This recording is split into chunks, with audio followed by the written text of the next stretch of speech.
চট্টগ্রামে দ্বিতীয় টি-20তে আয়ারল্যান্ডকে 4 উইকেটে হারিয়ে সিরিজে সমতা টানল বাংলাদেশ। 171 রানের টার্গেটে 2 বল বাকি থাকতে লক্ষ্যে পৌঁছায় টাইগাররা।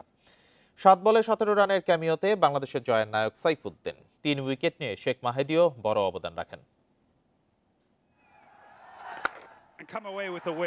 চট্টগ্রামে সিরিজ বাঁচানোর ম্যাচে আয়ারল্যান্ডের বিপক্ষে টস হারে বাংলাদেশ। ব্যাটিংয়ে নেমে শুরুটাও ভালো হয় সফরকারীদের।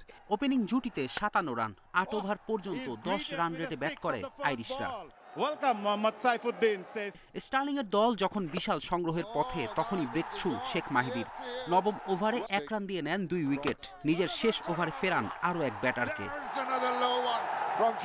মাহিদির দারুণ বোলিংয়ের পর কিছুটা স্লো হয় আইরিশদের ব্যাটিং। তারপরও লরকান টকারের ব্যাটে ভর করে বাংলাদেশকে চ্যালেঞ্জিং টার্গেট ছুড়ে দেয় আয়ারল্যান্ড। জবাবে আগ্রাসী ব্যাটিং 2 টাইগার ওপেনারের। রান আউট হয়ে দ্রুত ফেরেন তানজিদ। পারভেজ ইমনের সাথে 60 রানের জুটি গড়ে হাল ধরেন অধিনায়ক লিটন দাস। ঝড়ো ব্যাটিংয়ে 43 করে ফেরেন ইমন, তবে লিটন ছিলেন অবিচল।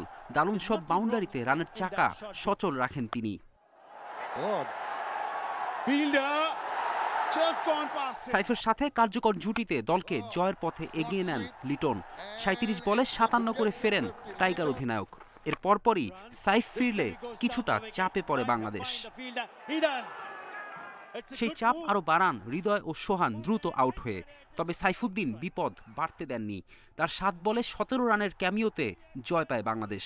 সেই সাথে সিরিজে সমতা টানে। ফেরদৌস ইসলাম, ইন্ডিপেন্ডেন্ট নিউজ।